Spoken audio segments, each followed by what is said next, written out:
താത്വിക ആചാര്യനും communist നേതാവും പാർലമെൻറ്റേറിയനും എല്ലാ വിഷയങ്ങളെക്കുറിച്ചും സാമാന്യം ഗ്രഹിച്ചിട്ടുള്ള നല്ല പണ്ഡിതനും അങ്ങനെ ബാലറാമിനെ വിശേഷിപ്പിക്കാമെന്ന് എനിക്ക് തോന്നുന്നു. കമ്മ്യൂണിസ്റ്റ് പാർട്ടിയുടെ കേരള സംസ്ഥാന സെക്രട്ടറി, പാർട്ടിയുടെ സെൻട്രൽ സെക്രട്ടേറിയറ്റ് മെമ്പർ, പാർട്ടിയുടെ പ്രധാനപ്പെട്ട കേന്ദ്ര കാര്യങ്ങളിൽ അദ്ദേഹം ഇടപെട്ടുകൊണ്ട് പ്രവർത്തിക്കുന്ന ഒരു ഘട്ടം. രാജ്യത്ത് ഈ പാർട്ടിയുടെ വളർച്ചയിൽ പ്രധാനപ്പെട്ട കാര്യം നമ്മുടെ രാജ്യത്തിൻ്റെ മുന്നോട്ടുള്ള യാത്രയിൽ കമ്മ്യൂണിസ്റ്റ് പ്രസ്ഥാനം ഒരുപാട് ത്യാഗം ചെയ്ത പ്രസ്ഥാനമാണ്. ഒരുപക്ഷെ ഇന്ത്യ മഹാരാജ്യത്തിൽ ഏറ്റവും കൂടുതൽ മനുഷ്യൻ്റെ ജീവൻ നമ്മുടെ നാടിനു വേണ്ടി സമർപ്പിച്ച പ്രസ്ഥാനം കമ്മ്യൂണിസ്റ്റ് പ്രസ്ഥാനമാണ്. എന്നാൽ ആ പ്രസ്ഥാനത്തിൻ്റെ മുന്നോട്ടുള്ള യാത്രയിൽ നമ്മുടെ പാർട്ടി പ്രോഗ്രാമിനെക്കുറിച്ച് വലിയ ചർച്ച നമ്മുടെ പാർട്ടി കമ്മിറ്റികൾ എപ്പോഴും വരാറുണ്ട്. ബാലറാം എല്ലാ കാര്യത്തെക്കുറിച്ചും കൃത്യമായി നല്ല ഗ്രാഹ്യമുള്ള ആളാണ്. അദ്ദേഹം എല്ലാ കാര്യങ്ങളും പറയേണ്ടത് മാത്രമേ പറയൂ, പറയാൻ പറ്റാത്തത് പറയാറില്ല. അങ്ങനെ വിവേചനം അദ്ദേഹത്തിനുണ്ടായിരുന്നു. മാർക്സിസത്തെക്കുറിച്ച് മലയാളികൾക്ക് വളരെ മനോഹരമായി മനസ്സിലാവാത്ത രീതിയിൽ അദ്ദേഹത്തിൻ്റെ പുസ്തകങ്ങളുണ്ട്. പഠനാർഹമായ പുസ്തകമാണത്. മറ്റ് ഭാഷകളിലും ആ പുസ്തകങ്ങളുണ്ട്. സഖാവ് ബാലറാം ഇന്ത്യയിലെ കമ്മ്യൂണിസ്റ്റ് പ്രസ്ഥാനത്തിൻ്റെ എന്തായിരുന്നു പരിപാടി എന്നതിനെക്കുറിച്ച് അവഗാഹമായ ചർച്ച നടത്തുമ്പോൾ ആ ചർച്ചയിലൊരു പ്രധാനപ്പെട്ട ശക്തി ബാലറാമായിരുന്നു. അതിനൊരു കമ്മിറ്റി ഉണ്ടാക്കി നമ്മുടെ പാർട്ടി പരിപാടിയെക്കുറിച്ച് ആലോചിക്കാൻ. ആ കമ്മിറ്റിയുടെ മുഴുവൻ ചുമതലയും ബാലറാമിനായിരുന്നു. അങ്ങനെയാണ് നമ്മുടെ പാർട്ടി പ്രോഗ്രാമിൽ ഇന്ത്യൻ രാഷ്ട്രീയത്തിൽ നമ്മുടെ പാർട്ടിയുടെ എന്താണ് പങ്ക് എന്നതിനെക്കുറിച്ച് വിശദമായി പ്രതിപാദിക്കുന്നത്. കാരണം ഇന്ത്യയിൽ ജീവിക്കുന്ന നമ്മൾ ഇന്ത്യൻ പൈതൃകത്തെക്കുറിച്ച് പലപ്പോഴും ആലോചിക്കാറില്ല. നമ്മളൊരു സാർവദേശീയ പാർട്ടിയാണ്. ലോകത്തിലാകമാനം മാറ്റമാണ് ആഗ്രഹിക്കുന്നത്. മനുഷ്യനെ അടിമത്തത്തിൽ നിന്ന് മോചിപ്പിക്കാൻ വേണ്ടി പോരാടിയ പാർട്ടിയാണ്. ലോകത്തിൽ പാവപ്പെട്ടവന് ആകെ ഒരാശ്രയം ഈ പാർട്ടി മാത്രമാണ്. പക്ഷെ അതൊക്കെ ആണെങ്കിലും ഇന്ത്യ മഹാരാജ്യത്തിൽ നമ്മുടെ പാർട്ടി മുമ്പോട്ട് പോകുമ്പം പലപ്പോഴും പ്രോഗ്രാമിനെക്കുറിച്ച് തർക്കമായിരുന്നു. ആ തർക്കത്തിനിടയിലാണ് പാർട്ടിയിൽ നിർഭാഗ്യകരമായ ഭിന്നിപ്പുണ്ടായത്. ആ ഭിന്നിപ്പിന് ശേഷം തന്നെ പാർട്ടിയിൽ നമ്മളിങ്ങനെ ആലോചിക്കുകയായിരുന്നു, ഇന്ത്യയുടെ ദേശീയ ജനാധിപത്യ പാത, ആ ദേശീയ ജനാധിപത്യ പാതയെക്കുറിച്ച് ആലോചിക്കാനുള്ള ഒരു പാർട്ടി പരിപാടിക്കുള്ള കമ്മിറ്റിയിൽ ബാലറാമായിരുന്നു ചുമതല.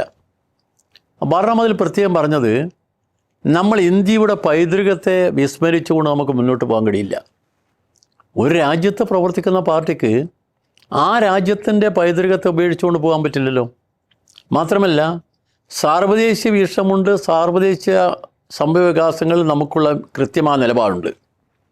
അത് നമ്മൾ പലപ്പോഴും പ്രകടിപ്പിച്ചിട്ടുണ്ട്. ഇപ്പം സ്പെയിനിൽ ഫ്രാങ്കോ ആധിപത്യത്തിനെതിരായുള്ള പോരാട്ടത്തിൽ നമ്മളെ പാർട്ടി വളരെ ശക്തമായി അവിടുന്ന് പോരാടുന്ന ആളുകളുടെ കൂടിയായിരുന്നു. അങ്ങനെ പല കാര്യങ്ങളും നിലപാടുള്ള പാർട്ടിയാണ്. പക്ഷെ പാർട്ടിക്ക് ഇന്ത്യൻ പാർട്ടിയുടെ നിലപാടെന്താ? അച്ഛനും ഒരിക്കൽ എഴുതിയിട്ടുണ്ട്, ഇന്ത്യയിലെ പാർട്ടി പലപ്പോഴും നമ്മൾ ചർച്ച ചെയ്തുകൊണ്ടിരിക്കുമ്പം ഏത് ലൈൻ വേണമെന്ന ചർച്ച. സോവിയറ്റ് ലൈൻ വേണോ, ചൈനീസ് ലൈൻ വേണോ? നമ്മൾ എന്തിനാണ് ചൈനീസ് ലൈനും സോവിയറ്റ് ലൈനും നോക്കുന്നത്? ആ രാജ്യത്ത് എങ്ങനെ നടപ്പിലാക്കണം അവരെ തീരുമാനിച്ച പോരെ. 60-ലെ 81 പാർട്ടികളുടെ മോസ്കോ സമ്മേളനത്തിലൊരു പ്രധാനപ്പെട്ട തീരുമാനമുണ്ട്. ലോകത്തിലെ എല്ലാ രാജ്യങ്ങളിലും വിപ്ലവം നടത്തുന്ന കമ്മ്യൂണിസ്റ്റ് പാർട്ടികൾക്ക് ആ രാജ്യത്ത് എങ്ങനെ ഭരണ സംവിധാനം രൂപപ്പെടുത്താമെന്ന് അവർക്ക് തീരുമാനിക്കാം. അങ്ങനെ തീരുമാനിച്ച ഒരു പാർട്ടിയാണ് ക്യൂബൻ കമ്മ്യൂണിസ്റ്റ് പാർട്ടി 1960-ൽ. അപ്പോൾ ലോകത്തിനാകമാനം ഇങ്ങനെ കമ്മ്യൂണിസ്റ്റ് പാർട്ടികൾ എങ്ങനെ ചിന്തിക്കണമെന്ന് ആലോചിക്കുമ്പോഴാണ് നമ്മൾ ഇന്ത്യയിൽ പലപ്പോഴും ഈ ചർച്ചയിൽ ഇങ്ങനെ നടന്നു പോകുന്നത്. അതുകൊണ്ട് ബാലറാം അതിലൊരു കൃത്യമായ നിലപാടുള്ള ആളായിരുന്നു. കാരണം മാർക്സിസം ലെനിനിസത്തിൻ്റെ പാത ഇന്ത്യൻ രാഷ്ട്രീയവുമായി ഇന്ത്യയുടെ പൈതൃകവുമായി നമുക്ക് സമന്വയിപ്പിച്ച് കൊണ്ടുപോകാൻ എന്താ വഴി എന്നുള്ളതാണ്. അതാണ് ശരിയും. അങ്ങനെ ചിന്തിച്ച ഒരാളാണ് ബാലറാം.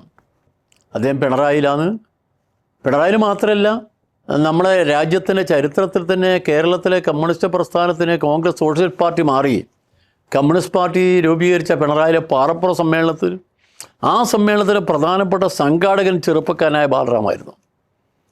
പലരും അറിയാത്തൊരു കാര്യമുണ്ട്. അതിനുശേഷം ബാലറാം തലശ്ശേരിയിൽ ഒരു പ്രധാനപ്പെട്ട ഒരു തൊഴിലാളി സംഘടനയുടെ സെക്രട്ടറിയുമായിരുന്നു.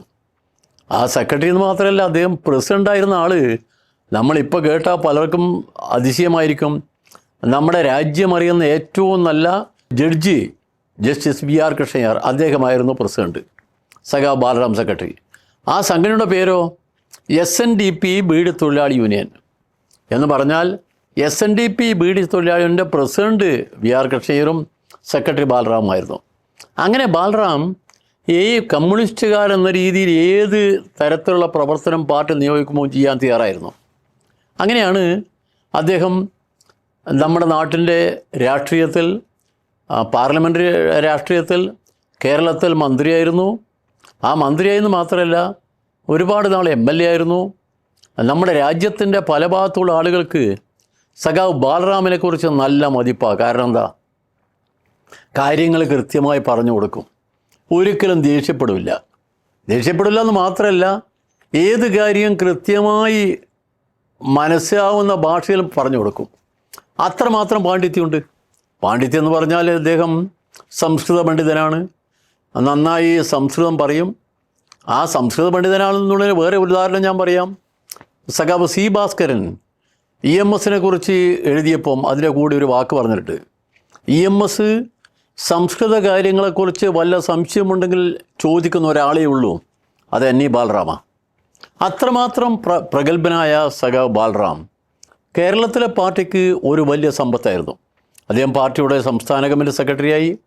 ആ സംസ്ഥാന കമ്മിറ്റി സെക്രട്ടറി ആയപ്പോൾ നമ്മുടെ പാർട്ടിയുടെ കേരളത്തിൻ്റെ എല്ലാ ഭാഗത്തും പാർട്ടിയുടെ വളർച്ചയിൽ പ്രധാനപ്പെട്ട പങ്ക് വഹിച്ചു. ഉദാഹരണം മലബാർ ഭാഗത്താണ് കമ്മ്യൂണിസ്റ്റ് പാർട്ടി ഭിന്നിപ്പിന് ശേഷം കമ്മ്യൂണിസ്റ്റ് പാർട്ടി വളരെ ദുർബലമായിരുന്നു. ആ പാർട്ടിയെ മെല്ലെ മെല്ലെ പടുത്തുയർത്താൻ ആവശ്യമായ പ്രവർത്തനങ്ങൾക്ക് സഖാവ് ബാലറാം കൃത്യമായ നിലപാട് സ്വീകരിച്ചു. അങ്ങനെയാണ് ബാലറാം നമ്മുടെ കേരളത്തിലെ കമ്മ്യൂണിസ്റ്റ് പാർട്ടിയുടെ സെക്രട്ടറിയായി, ഇന്ത്യയിലെ പാർട്ടി സെക്രട്ടറിയായി. നമ്മുടെ രാജ്യത്തിലാകമാനമുള്ള കമ്മ്യൂണിസ്റ്റുകാർക്ക് എപ്പോഴും ഓർമ്മിക്കാവുന്ന ഒരു തത്വചിന്തകരായി. മാത്രമല്ല, വേറൊരു കാര്യം നിങ്ങൾ ആലോചിച്ചോളൂ. അദ്ദേഹം ഇവിടെ നമ്മൾ പലപ്പോഴും സാംസ്കാരിക രംഗത്ത് ഒരുപാട് ചർച്ച നടത്തുന്നല്ലേ. നമ്മളെ രാഷ്ട്രീയത്തിന് പുറമെ സാംസ്കാരിക കാര്യങ്ങൾ പലപ്പോഴും ചിന്തിക്കുന്ന ആളുകൾ വളരെ വിരളമായിരിക്കും രാഷ്ട്രീയത്തിൽ. എന്നാൽ ബാലറാം എല്ലാം ചിന്തിക്കുക മാത്രമല്ല, കടമ്മനിട്ട കവിതകളെക്കുറിച്ചൊരു വലിയ സെമിനാർ നടത്തുമ്പോൾ ബാലറാം പറഞ്ഞു, കടമ്മനിട്ട കവിത എന്ന് പറയുന്നത് നിങ്ങൾ ശരിക്കും ശ്രദ്ധിച്ചോ, ഈ പ്രദേശത്തിൻ്റെ പ്രത്യേകതകൾ ഉൾക്കൊള്ളുന്ന ഒരു പാട്ടാണ്. ആ പാട്ടാണ് ഈ കടമ്മനിട്ട കവിതയുമായി ബന്ധപ്പെട്ടിരിക്കുന്നത്. എന്ന് പറഞ്ഞാൽ ഏത് വിഷയത്തെക്കുറിച്ചും വളരെ ആധികാരികമായി പരിശോധിച്ച് അതിൽ തീരുമാനമെടുക്കുന്ന ഒരാളാണ് ബാലറാം.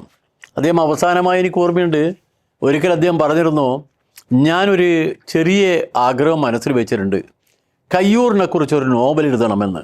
പക്ഷേ ഒരുപാട് വായിക്കുന്നയാളും ഒരുപാട് എഴുതുന്നയാളും ഒരുപാട് ചിന്തിക്കുന്നയാളും ഒന്നും മാറ്റിവെക്കാതെ എല്ലാത്തിനെക്കുറിച്ചും പഠിക്കുന്ന ആളുമാണ്.